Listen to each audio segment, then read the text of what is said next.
I've made $40 million in a single year, and I've also lost 11 million in a single afternoon. And if you ask me which of those 2 days taught me more about wealth, I won't hesitate. It was the day I lost everything I thought I understood. Because rich people don't avoid risk. We've just made peace with something poor people never let themselves accept. There is a boardroom I still think about. 11 advisors, one decision, $40 million sitting on the table like a loaded gun, and every single person in that room, the smartest people money could hire, split straight down the middle on what I should do. I said yes in 4 seconds. Not because I'm fearless, not because I had a crystal ball. I said yes because 3 weeks earlier, alone, with no audience to perform for, I had already done the one thing that separates the wealthy from everyone still waiting for permission to move. I had calculated exactly what losing would cost me, and I could survive that number. That's it. That's the entire secret rich people don't say out loud at dinner parties. Let me be very clear about something, because this gets confused constantly. Calculated risk is not the same as courage. Courage is a feeling. Feelings are unreliable. They change with your mood, your sleep, your last conversation. What I'm talking about is colder than courage. It's arithmetic. And arithmetic doesn't care how you feel this morning.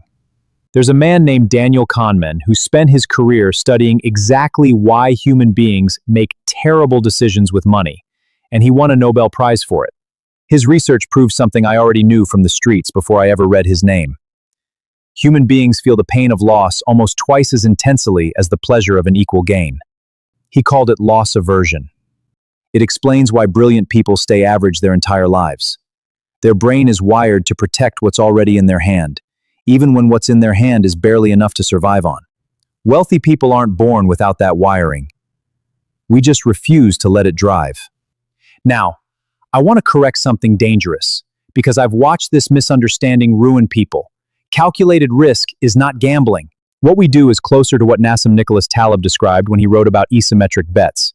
Position yourself so the downside is small and survivable, and the upside is uncapped and enormous. Small wounds, massive rewards. Structure it that way, and you don't need to win every time. You need to survive the losses and let one win pay for all of them. That's not bravery. That's design. I learned this the expensive way. 1992, $4,000 to my name, a car that argued with me every morning about whether it wanted to start, and an opportunity in front of me that every person I loved told me to walk away from. By their math, they were right to be afraid. But their math was built on emotion, not on numbers. I sat down, alone, and asked myself one brutal question. If this fails completely, what does it actually cost me? Not the nightmare version my imagination kept building at 2 in the morning. The real number was survivable. So I moved. Benjamin Graham, the man who personally mentored Warren Buffett, spent his life teaching something he called the margin of safety, not certainty.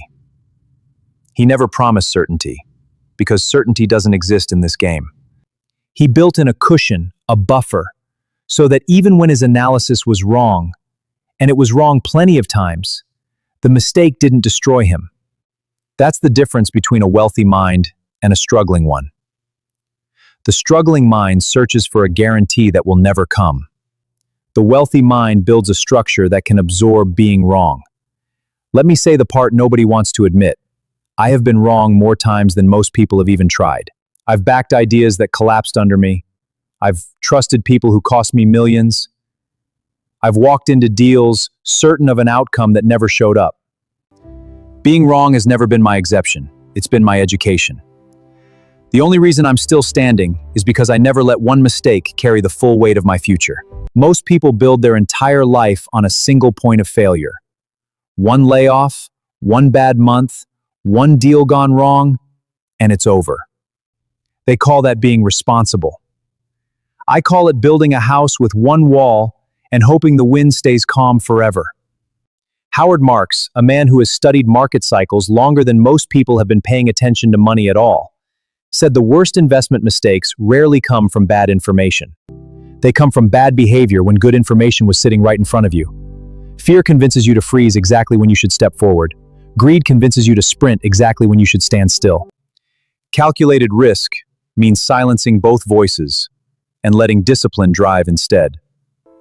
So let me give you the 3 questions I ask before every single decision that matters. Not theory, the actual process. First, what does it really cost me if I'm wrong? Not the version your fear invents at 3 in the morning, the true number, on paper, in front of you. Second, if that cost hits, do I still get to play again? If the answer is no, I don't take the bet. It doesn't matter how exciting it feels in the moment. A closed door can open again. Ruin doesn't offer second invitations. Third, if I'm right, what does the win actually look like? Not the safe, modest number you'd say out loud at a family dinner. The real ceiling. Because if your upside doesn't dwarf your downside, you haven't calculated a risk.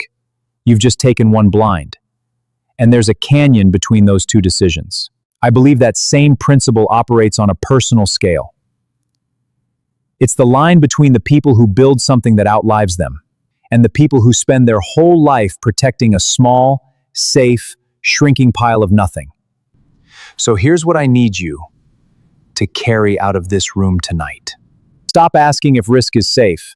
Nothing worth building was ever fully safe. That idea was sold to you by people who needed you compliant, not people who wanted you wealthy. Start asking if your risk is calculated. Ask what it truly costs to be wrong. Ask if you survive that cost. Ask if the reward, when you're right, is big enough to justify the fear sitting in your chest right now. The fear doesn't disappear. I still feel it before every major decision I make. What changed is what I do with it. The poor man lets fear make the decision for him. The wealthy man lets fear sit in the room, uninvited, unwelcome, and closes the deal anyway. That was never about courage. It was never about luck. It was never some gift handed to a chosen few at birth. It was the discipline to do the math everyone else was too afraid to look at. Go find your number, then go move. Before you go, don't forget to subscribe to this channel, like the video, and drop a comment below. See you in the next one.